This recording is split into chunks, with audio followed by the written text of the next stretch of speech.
Hi, I'm Effie. This is What Effie Reads.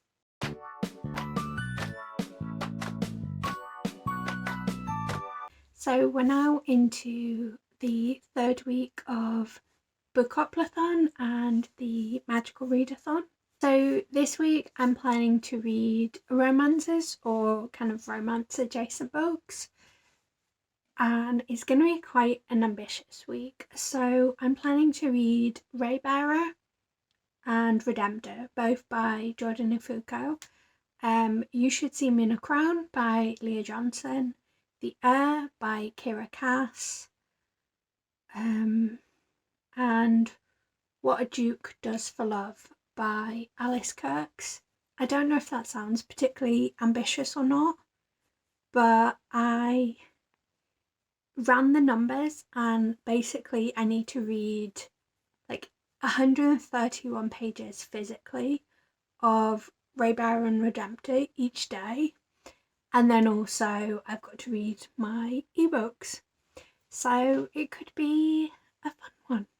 I made a start on both Raybearer and What a Duke Does for Love. And Raybearer I'm enjoying, which I fully expected because it's a reread for me. And the first time I read it, I finished it in a day.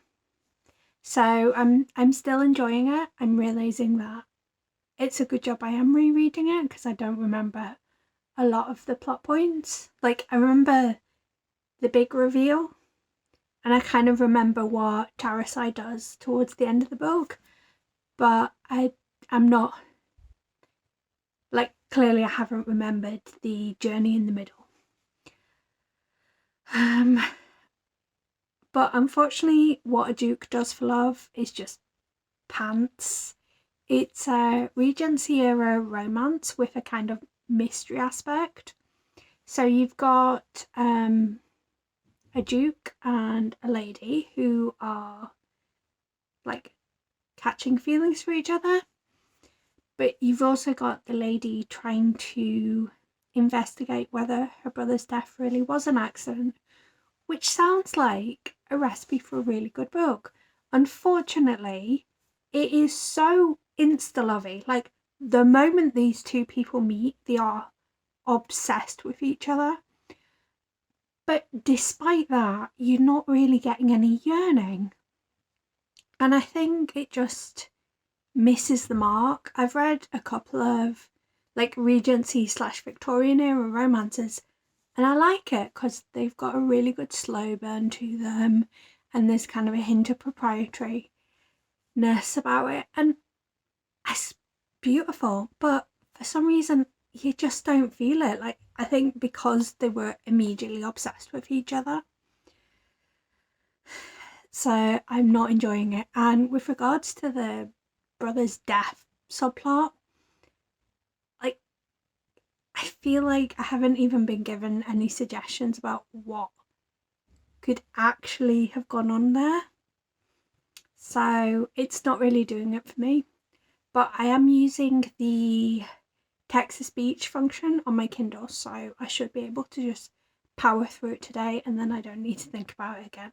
So I think part of the reason that I'm not enjoying What a Duke Does for Love is it feels like it's written from the wrong perspective.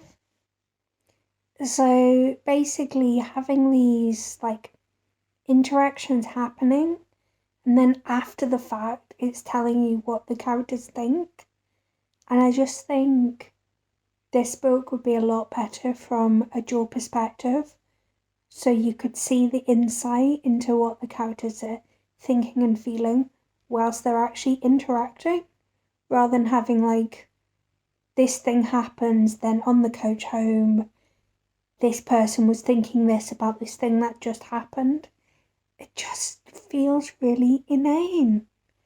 I don't know how to put it any better really. But I'm going to be glad when this book's done. But I've still got about another 45%. And I'm just bored.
taking my time to look at you. After all that we've been through, wondering how you can do it. Kissing and queer with someone new. Is she the one you've been dying for? Keeping you out here more and more. You've been missing on your IG. Guess you thought I couldn't find her ID. You can hide the truth. Now I know why you left my calls on hold. Every time I found out you got reasons. So I powered through and I finished What a Duke Does for Love, and it just didn't work for me. I think having the kind of murder mystery plotline and also the romance plotline meant that neither of them were done particularly well. So I got to the end and I was like, yeah, whatever. I think it's a book that I probably won't even think about ever again. And now I've got one of Rose's old reading sprints on the TV at the moment, and I am reading Raybearer, and I'm a reasonable chunk through. I think the plan is to try and get to at least page 262 today, and I'm currently on 184, so I'm doing okay. It's like 7:30 now, so I've got plenty of time to get there. And I am enjoying it. I don't think it's a 5-star read, but I think that's because, like, the more you read, the more a 5-star becomes something very specific in your mind. So it's not feeling like what a 5-star read is for me this year. Does that even make sense? I don't know. Yeah, so it's a really, really good read, but it's not giving me the 5-star feels, which is something that's not really tangible, but yeah. I'm really, really excited to read Redemptor though. Like, obviously, I feel like I keep talking about how excited I am to read Redemptor, but I need to finish this book first. So I'm going to go and get back onto it. So I'm just taking a quick break from reading Raybearer because they're talking about toxic parents and how, like, complicated that relationship is. Like, more power to you if you've got a toxic parent and are actually able to cut them out of your life. But for a lot of people, there's a really weird kind of dissonance between knowing that a parent is toxic but still they're your parent, and the way that is described is so well done in Raybearer, and it just hits the nail on the head so well. I love this book so much. But you fucked it well, you should praise yourself. I'm done putting my trust on you. Hey, so it's Tuesday. I finished Raybearer last night and I really enjoyed it. There was a lot of the plot that I forgot about because a lot of things do happen in Raybearer, but at the same time it doesn't feel like an almost 500-page book. I really, really enjoyed it. And now I'm on to Redemptor. And I'm only about 50 pages through, so I've got a lot to read. And I don't know if today is going to be the first day that I actually fall behind on not getting enough read today. So it could be fun to try and see if I'll finish Redemptor before the end of the week. I'm certainly going to try, but I don't know if it's going to happen. And I've currently got this theory that possibly is wishful thinking. I feel like if it actually came to pass in that way, probably would have heard by now. But on the back of Redemptor, it talks about someone that sounds like they're gearing up to be a love interest. And in Raybearer, there was already a love interest who carries over to Redemptor. So I'm wondering if they're actually setting up a poly situation, because it's very like the sort of Western morality, monogamy, heterosexuality, all that kind of stuff doesn't exist in this world. Like, canonically, you've got ace characters, you've got queer characters in general, and it does seem like there is a lot of poly love, or it feels like they're setting up a lot of poly love. So I'm wondering if, in fact, this is going to be a poly situation, which would be a really cool way to resolve it. But in general, I'm really enjoying it still. Well, I say still, I'm enjoying this series still. I'm only 50 pages in, so I'm enjoying what I've read so far. I have to get ready now, so I can't talk too much, but I thought I'd give a quick reading update. So I'm a little over halfway through Redemptor, and see that tear rolling down my eye? My face rather? It's because I've just read like one of those scenes that just makes you tear up, not because it's necessarily sad, but just because it's so beautiful. And I mean, that basically sums up how I'm finding this book. I'm just absolutely adoring it. And I love that I still don't really get a feeling about how things are going to be resolved or where the story will eventually go. But I just know that I love it. So I finished Redemptor today. I didn't mean to, but it's one of those books that once it got into the action, I literally could not put it down. I was meant to go to sleep, and I did. I just went to sleep 2 hours late because I was just so engrossed in it and had to see how it would all play out. And I just absolutely loved it. It's definitely a 5-star read for me, and basically it made me tear up a few times, like not necessarily from sadness, just from really powerful moments that I really, really enjoyed. I'm a little bit sad that this duology is now complete, but it's left off in such a great place. And like, in theory, there's more to explore in this world, but also like it's quite cool when books leave you with like just enough that you can imagine what would happen next for the world.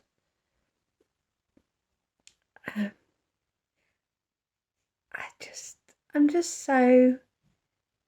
so happy with how this duology has finished out, and I look forward to seeing what this author does next because it's an incredible duology. So I think my plan for now is to continue reading The Dead and the Dark, because I was meant to read that last month, and I figure since I've finished my physical book for this week, I might as well continue Dead in the Dark. Yeah, yeah, yeah. Yeah, yeah, yeah. You ever think about it sometimes? Found where it all fell apart. So this week I feel like I got so much reading done. So I read Raybearer, Redemptor, I listened to The Air, and You Should See Me in a Crown. And I also finished The Dead in the Dark. So all in all, it's been a pretty successful week for reading, I'd say. As far as what's remaining on my TBR, I've only got 2 books remaining. I've got The Housemate by Nina Manning and Growing Things by Paul Tremblay. And I feel fairly confident that with 12 days left of the month, I'm going to actually get them finished. In fact, I imagine that by this time next week, they'll be finished. With regards to The Dead in the Dark, overall, I really enjoyed it. But I do think that The Dark needed a little bit more substance, rules to it.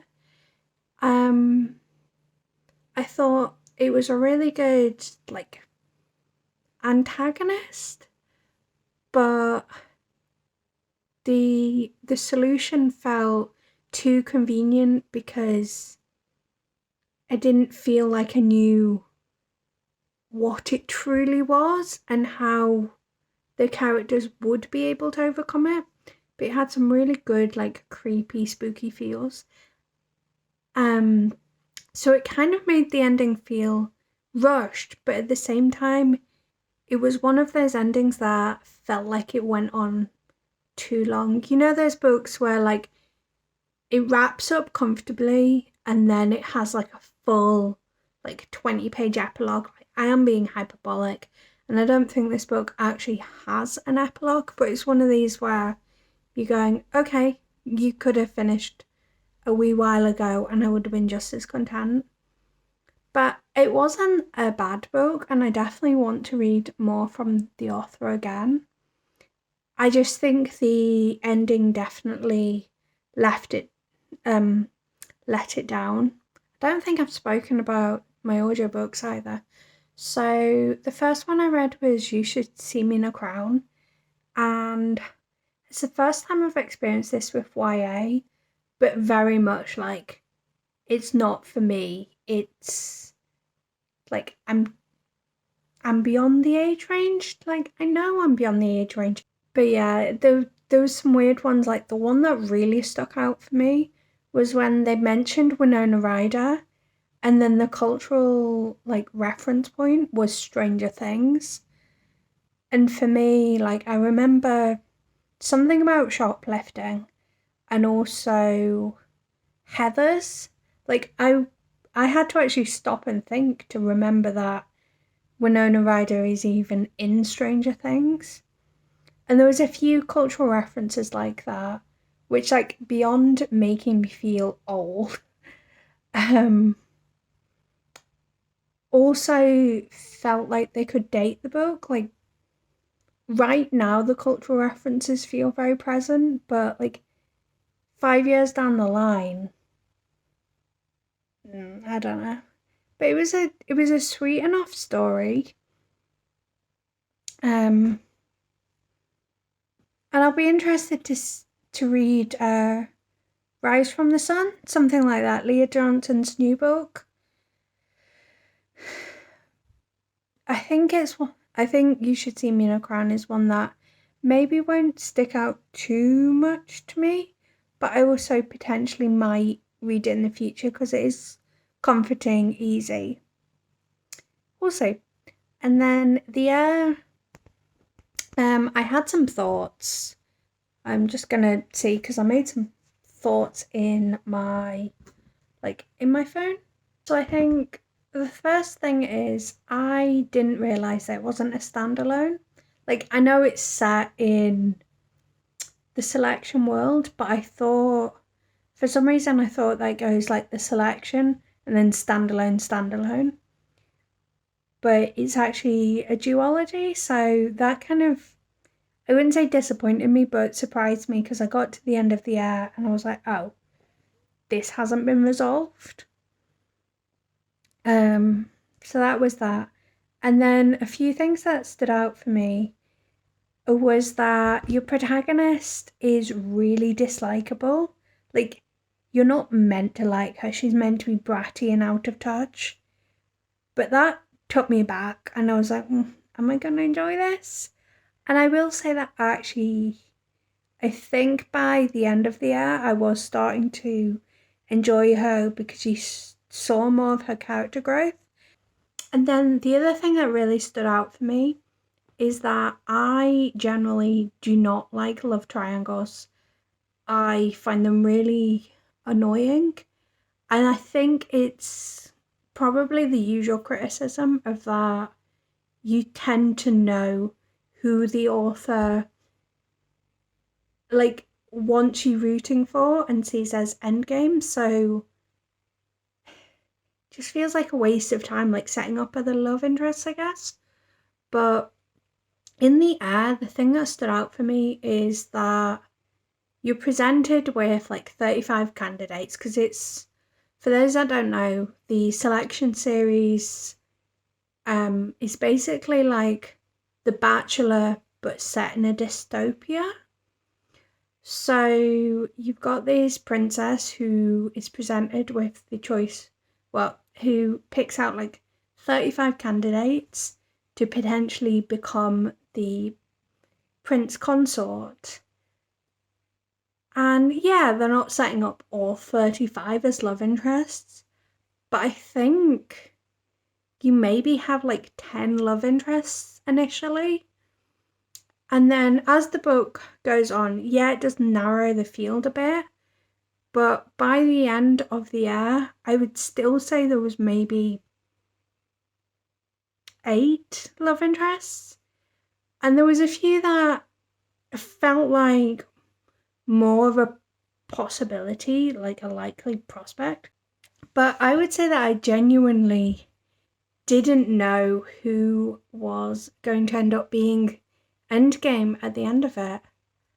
I really enjoyed that. So that has been my reading week. Oh yeah, I said I was going to update you on where I actually am with the readathons. Or rather, last week I said I'd update you this week on where I'm with my readathons. So, for Bookopoly, I had 6 prompts I needed to complete. There was humans, history, opulent, randomized TBR, community shelf, and hyped. And so far I have completed 5 out of the 6. So for humans, I read Ray Brown Redemptor. For history, I read What a Duke Does for Love. For opulent, I read The Air. For community shelf, I read Miles Morales Shockwaves. And for hyped, I read Under the Whispering Door. So I still need to read Growing Things, which would cover randomized TBR. And for the magical readathon, I've slightly changed things around since I did my TBR. But for Novice Path Entrance, which was a book with a map, I have used Raybearer. For Ashbourne Tree, which is a book that's either top of your TBR or keeps tempting you, I've used Redemptor. For Mist of Solitude, which is a standalone, I read What a Duke Does for Love. For Ruin of Sky, which is a book featuring ghosts, a haunted house, or other supernatural elements, I read Mooncakes. For Obsidian Falls, which is a thriller, I'm going to read The Housemate. And I think that's the only one I haven't completed yet. For Tower of Rumination, which is a 5-star prediction, I read Under the Whispering Door. And for the Aurelium Academy arc, it's a book with a school setting, and I read You Should See Me in a Crown. So, that is whatever week it is right now of Bookoplathon and the Magical Readathon completed, and I think I am well on my way to completing my TBR. And I guess I will see you next week. Bye!